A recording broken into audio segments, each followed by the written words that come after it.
Assalamualaikum and welcome again to my YouTube channel। हमने grade 12 या class 12 biology course शुरू किया है। पंजाब की जो न्यू बुक है या पंजाब बोर्ड्स जितने भी है उनके कोर्स कंटेंट्स बायोलॉजी बुक के कोर्स कंटेंट्स में फॉलो कर रहा हूँ। चैप्टर नंबर 14 या चैप्टर नंबर 2 तक हम पहुँच गए हैं, that is urinary system of man या यूरिनरी सिस्टम ऑफ ह्यूमन। इस वाले चैप्टर में हमारा ये लास्ट लेक्चर होगा। हमने किडनी ट्रांसप्लांट के हवाले से डिस्कशन करनी है। पिछले लेक्चर में आप लोगों ने ये डिस्कस किया है कि अगर इन केस एक पर्सन के किडनीज फेल हो जाते हैं तो हम डायलिसिस कर रहे होते हैं। डायलिसिस की मदद से हम ब्लड को आर्टिफिशियली फिल्टर या क्लीन कर रहे होते हैं, लेकिन अल्टीमेट सोल्यूशन हमारे पास आप लोग याद रखेंगे कि किडनी ट्रांसप्लांट ही है। अगर इन केस एक पर्सन किडनी ट्रांसप्लांट करता है तो वो 10 to 15 ईयर्स के लिए एक नॉर्मल लाइफ गुजार सकता है। इस वाले लेक्चर में हम ये अंडरस्टैंड करने की कोशिश करते हैं कि किडनी ट्रांसप्लांट कौन कर सकता है, कब हम इसको कर रहे होते हैं, इसके लिए कंडीशंस क्या रिक्वायर्ड है, प्रिंसिपल्स, और इसके साथ कोई कॉम्प्लिकेशंस है तो वो कौन से है। और से आप लोगों ने सुनना है। आसान सा लेक्चर है, सिंपल सा लेक्चर है, इसमें इतना सारा प्रॉब्लम नहीं होगा। बुक में लिखा है किडनी ट्रांसप्लांट के हवाले से फर्स्ट सेंटेंस लिखा है, kidney transplant is a surgical procedure in which person's non functioning kidney is replaced with a healthy kidney from donor. तो एक पर्सन है या पेशेंट है और उनके जो किडनीज है वो नॉन फंक्शनिंग है, वो फेल हो गए है, वो वर्क नहीं कर रहे, ब्लड फिल्टर नहीं कर रहे। तो किडनी ट्रांसप्लांट में हम क्या करते हैं, उस नॉन फंक्शनिंग किडनी को हम रिप्लेस कर देते हैं एक वर्किंग किडनी के साथ, और जिस बंदे से हम वो किडनी लेते हैं उस पर्सन को हम डोनर बोलते हैं। सो आसान अल्फाज में अगर ये आप लोग कंसिडर करना चाहे, ये हमारे पास एक पर्सन है और ये हमारे पास एक दूसरा पर्सन है। इस पर्सन के किडनीज फेल हो चुके हैं तो इसको हम पेशेंट नाम देंगे या इसको हम रिसिपिएंट नाम देंगे। ये पर्सन अपना किडनी इनको डोनेट कर देता है तो इस पर्सन को हम डोनर नाम देते हैं। ये पर्सन कौन होगा उस पर अभी हम डिटेल में डिस्कशन करते हैं कि ये पर्सन कौन हो सकता है and so on. This treatment is offered to individual with end stage kidney failure. Kidney transplant हमेशा हम तब करते हैं जब end stage kidney failure occur हो गया होता है। एक पर्सन के जो किडनीज है वो कम्प्लीटली ख़त्म हो गए होते हैं, डैमेज हो गए होते हैं। नॉर्मली जब दोनों के दोनों किडनीज डैमेज हो गए होते हैं तभी हम किडनी ट्रांसप्लांट कर रहे होते हैं, क्योंकि अगर इन केस एक डैमेज हो तो दूसरे की मदद से एक नॉर्मल लाइफ एक पर्सन जो है वो गुजार सकता है। Kidney transplant process requires careful evaluation, matching, and monitoring to ensure the best result for both the recipient and the donor। जब भी हम किडनी ट्रांसप्लांट करते हैं तो सबसे पहले उससे बहुत सारे टेस्ट कर रहे होते हैं, एवोल्यूशन कर रहे होते हैं, चेक कर रहे होते हैं कि हाँ क्या हमें ट्रांसप्लांट करना चाहिए या नहीं। डोनर के भी टेस्ट हम कर रहे होते हैं, रिसिपिएंट के भी टेस्ट हम कर रहे होते हैं, काउंसलिंग भी इसमें आता है, साइकोलॉजिकल टेस्ट भी आते हैं, ब्लड टेस्ट वगैरह भी आते हैं, डिफरेंट टाइप्स के टेस्ट आ रहे होते हैं। फिर हम मैचिंग कर रहे होते हैं, उन टेस्ट की मदद से हम ये देख रहे होते हैं कि क्या ये डोनर रेसिपिएंट को किडनी दे सकता है या नहीं। और जब वो किडनी डोनेट कर देता है तो दोनों को मॉनिटर करना होगा, दोनों को देखना होगा कि उनके लिए कोई हार्म काज ना हो। तो लिखा है कि ये काफ़ी एक एक्सटेंसिव प्रोसेस है, इसको बहुत अच्छे तरीके से हमें सुपरवाइज करना होता है। In this procedure, the donor kidney is placed in the pelvis of recipient through an abdominal incision। जब हम एवोल्यूशन, मैचिंग वगैरह सारे का सारा कर लेते हैं और एक्चुअल सर्जरी की तरफ हम जब मूव कर जाते हैं तो लिखा है कि हम डोनर की किडनी लेते हैं। वो किडनी हमारे पास मौजूद है जिसको हम कॉमनली ग्राफ्ट बोलते हैं, और जो पेशेंट होता है या रेसिपिएंट होता है उनके एब्डोमिनल इंसाइजन करते हैं, उनके एब्डोमिन में एक कट लगाते हैं, और ये वाला जो ग्राफ्ट है या ये वाली जो किडनी है ये उनके पेल्विस में जहाँ पर यूरिनरी ब्लैडर मौजूद होता है उस एरिया के अंदर हम ये ग्राफ्ट या ये वाला जो किडनी है ये हम वहाँ पर प्लेस कर लेते हैं, वहाँ पर रख लेते हैं, वहाँ पर हम इसको ट्रांसप्लांट कर लेते हैं। The renal artery and vein of transplanted kidney are attached to nearby artery or vein in the pelvis of the recipient. जो डोनर की किडनी हमने ली है, जाहिर सी बात है कि उसके साथ क्या मौजूद होंगे, रेनल आर्टरी भी मौजूद होगा, रेनल वेन भी मौजूद होगा। ये दोनों के दोनों हम क्या करते हैं, रेसिपिएंट के ब्लड वेसल्स के साथ हम इसको कनेक्ट कर देते हैं। And the ureter of the transplanted kidney is then attach to the urinary bladder, और ये वाला पार्ट हम क्या करते हैं, यूरिनरी ब्लैडर के साथ कनेक्ट कर देते हैं। ये सेंटेंसेस यहाँ पर इस पूरे के पूरे टेक्स्ट के अंदर, ऑल्दो ये बुक में नहीं है, मैंने इस वजह से मेंशन किए हैं ताकि आप लोगों को पता चले कि जब भी हम किडनी ट्रांसप्लांट कर रहे होते हैं तो ज़रूरी नहीं है कि उस पेशेंट की या रेसिपिएंट की एग्जिस्टिंग किडनी को हम रिमूव कर दें। अगर वो एग्जिस्टिंग किडनी प्रॉब्लम नहीं क्रिएट कर रहा, हम नहीं क्रिएट कर रहा, तो वहीं पे मौजूद हो हम थर्ड किडनी उनके बॉडी में क्या कर लेते हैं, प्लेस कर देते हैं, ट्रांसप्लांट कर देते हैं, और वो पेल्विस के अंदर रख लेते हैं। और ये जिसके जो ब्लड वेसल्स होते हैं और यूरेटर होता है, वो ब्लड वेसल्स और यूरिनरी ब्लैडर के साथ हम कनेक्ट कर देते हैं।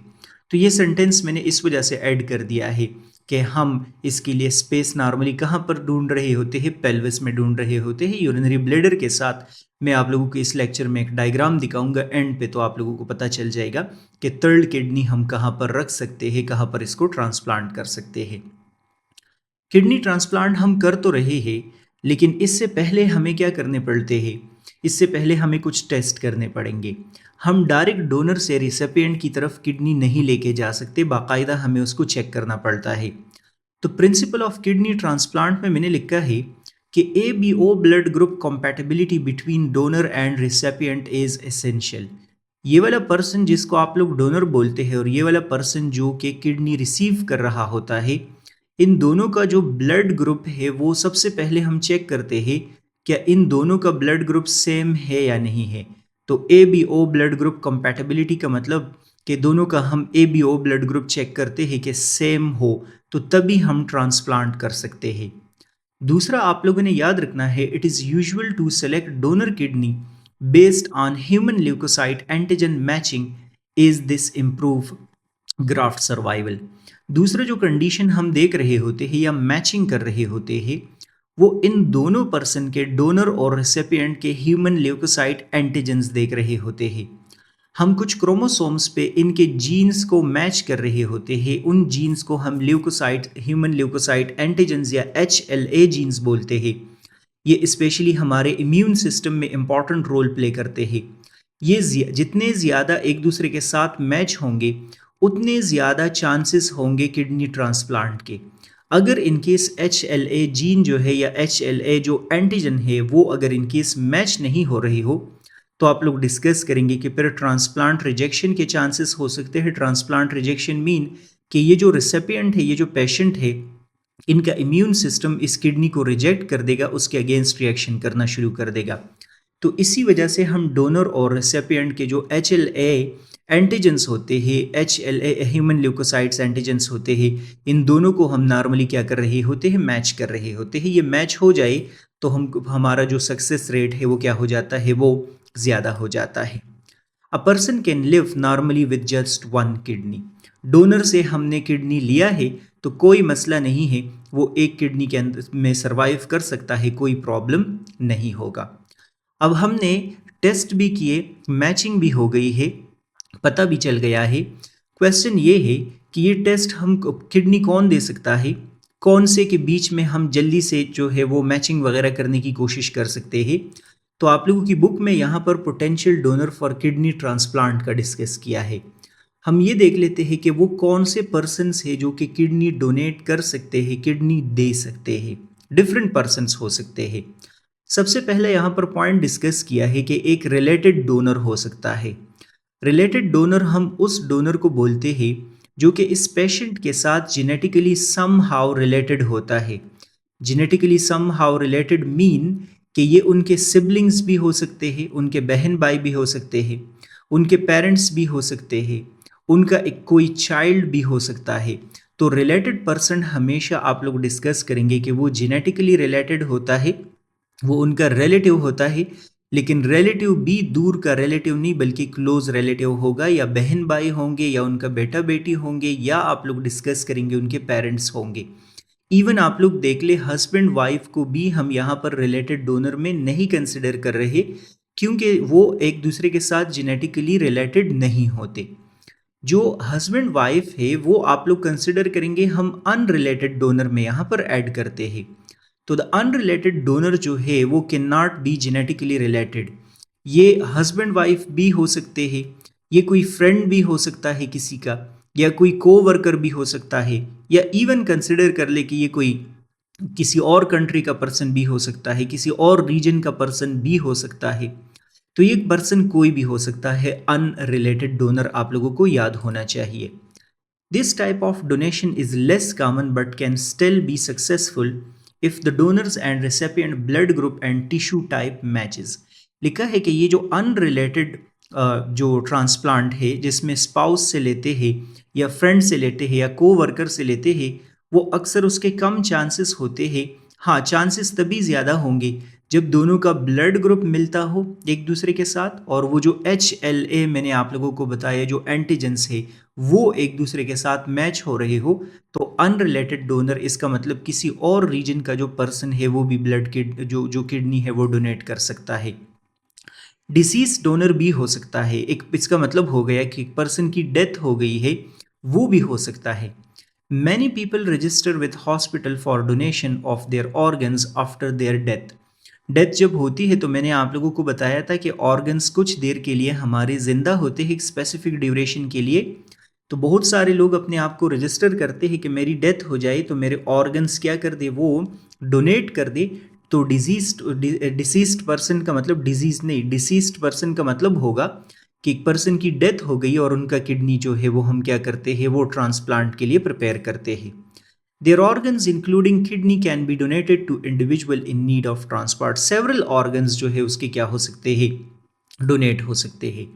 Deceased donor kidneys are carefully matched to recipient based on blood group, tissue type and immune system compatibility. ये वही सेंटेंस मैंने आप लोगों को बताया है या इधर जो मैंने बताया है कि डिसीज्ड पर्सन हो या अनरिलेटेड डोनर हो या जेनेटिकली रिलेटेड डोनर हो, हम क्या कर रहे होते हैं, हम दोनों के ब्लड ग्रुप को, टिश्यू टाइप को, जो HLA एंटीजेंस है उन सबको मैच करते हैं और उसके बाद हम क्या कर रहे होते हैं, ट्रांसप्लांट कर रहे होते हैं। सो ये बात आप लोगों को पता होनी चाहिए कि किडनीज जो है वो हम कहीं से भी ले सकते हैं, लेकिन उसके लिए ये प्रिंसिपल्स आप लोगों ने क्या करने होंगे, फॉलो करने होंगे। ये तो हमने डिस्कस किया है यहाँ पर कि किडनी कौन दे सकता है और प्रोसेस हम कैसे करते हैं और उसके जो प्रिंसिपल्स है वो क्या है।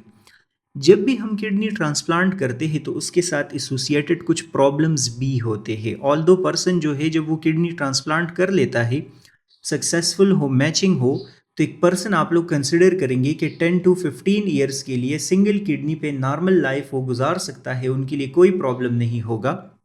लेकिन जब हम किडनी ट्रांसप्लांट करते हैं तो उसके साथ कुछ एसोसिएटेड जो कॉम्प्लिकेशंस है, प्रॉब्लम्स भी अराइज हो रहे होते हैं। There are several potential complication and risk associated with kidney transplant. कौन कौन से प्रॉब्लम्स जो है वो किडनी ट्रांसप्लांट में हो सकते हैं। The recipient immune system may recognize the transplanted kidney as foreign object and attack it, leading to organ rejection. Suppose कर लेते हैं फॉर वाइल ये हमारे पास रिसिपिएंट है या ये हमारे पास पेशेंट है और ये हमारे पास डोनर है। कंसिडर करते हैं फॉर वाइल कि ये डोनर अपना किडनी क्या कर लेता है, ये इस रिसिपिएंट को या इस पेशेंट को प्रोवाइड कर देता है। यहाँ पर हम ट्रांसप्लांट भी कर लेते हैं, लेकिन इस पेशेंट का जो इम्यून सिस्टम है वो क्या करना शुरू कर देता है, वो जब इस किडनी को देखता है तो वो कंसिडर करता है कि ये तो फॉरेन से कुछ आया है, बाहर से कुछ आया है। तो वो इम्यून सिस्टम इस किडनी को डिस्ट्रॉय करने की कोशिश कर रहा होता है, डिस्टर्ब करने की कोशिश करता है। ऐसे फिनोमेना को हम ऑर्गन रिजेक्शन या ट्रांसप्लांट रिजेक्शन बोलते हैं। तो एक कॉम्प्लिकेशन ये है कि अगर इनकेस मैचिंग ना हो तो ट्रांसप्लांट रिजेक्शन हो सकता है। पेशेंट का जो इम्यून सिस्टम है या रेसिपिएंट का जो इम्यून सिस्टम है वो ट्रांसप्लांटेड किडनी को या इस फॉरेन ऑर्गन को क्या करना शुरू कर देता है, ग्राफ्ट को, इसको डिस्ट्रॉय करना शुरू कर देगा। एक कॉम्प्लिकेशन या एक प्रॉब्लम इसके साथ ये होगा। This can occur even the patient is taking immunosuppressant medication to prevent rejection. याद रखना है आप लोगों ने, जब भी हम किडनी ट्रांसप्लांट कर रहे होते हैं तो इस प्रॉब्लम को बंद करने के लिए, इस इम्यून सिस्टम के रिएक्शन को बंद करने के लिए इस पेशेंट को कुछ मेडिसिन दिए जाते हैं। उन मेडिसिन को बोलते हैं इम्यूनोसप्रेसेंट। फॉर एग्जाम्पल साइक्लोस्पोरिन एक इम्यूनोसप्रेसेंट है, ये एक ड्रग का नाम है, एक मेडिसिन का नाम है। ये इस वजह से दिया जाता है ताकि इस पर्सन का इम्यून सिस्टम क्या करे, वो रिएक्शन ना करे और ये किडनी रिजेक्ट ना करे, इस किडनी के अगेंस्ट रिएक्ट ना करे, इसको डिस्ट्रॉय ना करे। लेकिन यहाँ पर लिखा है कि इवन समटाइम्स ये इम्यूनोसप्रेसेंट बंदा यूज़ कर रहा होता है, तब भी ये ट्रांसप्लांट रिजेक्शन अकर हो रहा होता है, तब भी ये प्रॉब्लम जो है वो अकर हो रहा होता है। सो ये जो इम्यूनोसप्रेसेंट ड्रग्स है, जो साइक्लोस्पोरिन है, इम्यूनोसप्रेसेंट का मतलब इम्यून सिस्टम को सप्रेस करने वाले ड्रग्स, इसका जो इनटेक है या इसका एडमिनिस्ट्रेशन बहुत ज़्यादा ज़रूरी होता है। Patient with suppressed immune system are at higher risk of developing infections after a transplant. लिखा है कि हम सबसे पहले तो हमारे पास जो कॉम्प्लिकेशन है, जो प्रॉब्लम है, वो ये है कि जो इम्यून सिस्टम है वो रिएक्ट कर जाएगा। तो इम्यून सिस्टम के रिएक्शन को स्टॉप करने के लिए हमने सोल्यूशन निकाला और वो हम यहाँ पर इम्यूनोसप्रेसेंट ड्रग्स देंगे पेशेंट को। लेकिन मसला क्या है? मसला ये है कि जब इस हम पेशेंट के इम्यून सिस्टम को सप्रेस कर देते हैं तो उसके साथ एक और प्रॉब्लम, एक और कॉम्प्लिकेशन अराइज हो जाता है, और वो ये है कि सप्रेस्ड इम्यून सिस्टम पैथोजेंस के लिए और भी क्या हो जाता है, इजी एक्सेस अवेलेबल हो जाता है। सो इम्यूनोसप्रेसेंट ड्रग्स की वजह से इस पर्सन का इम्यून सिस्टम सप्रेस हो जाएगा और इस पर्सन में इन्फेक्शंस जो है वो अकर होने के चांसेस क्या हो जाएंगे, वो ज़्यादा हो जाएंगे। प्रॉब्लम्स अकर होने के चांसेस आप लोग डिस्कस करेंगे, डिजीजेस डेवलप होने के चांसेस ज़्यादा हो जाएंगे। तो ये एक और कॉम्प्लिकेशन इसके साथ क्या हो गया, अराइज हो गया। Recipient are given immunosuppressant medication to prevent organ rejection। वो तो मैंने आप लोगों को बताया है कि ये देने पड़ेंगे। Such medications can have side effects such as high blood pressure, weight gain and increased risk of infection and cancer। लिखा है कि हमारे जो इम्यूनोसप्रेसेंट ड्रग्स है, जो कि साइक्लोस्पोरिन है, उसके साथ एक और प्रॉब्लम भी ये अराइज होता है कि उसके अपने साइड इफ़ेक्ट्स है, वो भी प्रॉब्लम क्रिएट कर रहे होते हैं। ये साइड इफ़ेक्ट्स है, इसकी वजह से भी पेशेंट क्या हो सकता है, काफ़ी डिस्टर्ब हो सकता है। सो आप लोग डिस्कस करेंगे कि एक प्रॉब्लम ट्रांसप्लांट रिजेक्शन है, उस ट्रांसप्लांट रिजेक्शन को सप्रेस करने के लिए हम इम्यूनोसप्रेसेंट ड्रग्स लेते हैं। जब भी इम्यूनोसप्रेसेंट ड्रग्स हम लेते हैं तो उसकी वजह से इन्फेक्शन के चांसेस ज़्यादा हो जाते हैं, ये दूसरा कॉम्प्लिकेशन है। और उन्हीं इम्यूनोसप्रेसेंट ड्रग्स के कोई साइड इफ़ेक्ट्स भी होते हैं। ये तीन आप लोग डिस्कस करेंगे कि ये क्या है, ये हमारे पास इसके साथ एसोसिएटेड प्रॉब्लम्स है। बहुत ही सिंपल सा टॉपिक है, आसान है, इसमें मसला है तो मुझे आप लोग इन्फॉर्म करेंगे ज़रूर। ये आप लोगों को मैंने डायग्राम जस्ट दिखाना था, जो स्टार्ट में मैंने जिक्र किया कि ऑलरेडी इस पर्सन के इस बॉडी में 2 किडनीज मौजूद है, लेकिन उनके एग्जिस्टिंग किडनीज जो है वो नॉन वर्किंग है। इसी वजह से हमने ग्राफ्ट उठाया, एक ट्रांसप्लांटेड किडनी जो है वो उठाया। यहाँ पर पेल्विस, ये वाला जो रीजन है, ये आप लोगों को पेल्विस नज़र आ रहा है, ये इस रीजन में हमने ये ग्राफ्ट अटैच कर दिया, ब्लड वेसल्स के साथ भी अटैच कर दिया, और उसका यूरेटर हमने कहाँ के साथ अटैच कर दिया है, ये आप लोगों को नज़र आ रहा है, जो ब्लेडर है उसके साथ कनेक्ट कर दिया है। इस पूरे प्रोसेस को हम बोलते हैं किडनी ट्रांसप्लांट। मेरे ख्याल में कि इसमें मसला नहीं होगा तो मुझे आप लोग ज़रूर इन्फॉर्म करेंगे। लाइक, सब्सक्राइब, शेयर करें, और नेक्स्ट वीडियो जो लेक्चर है वो भी आप लोग देख लेंगे। गुड बाय, अल्लाह हाफिज़।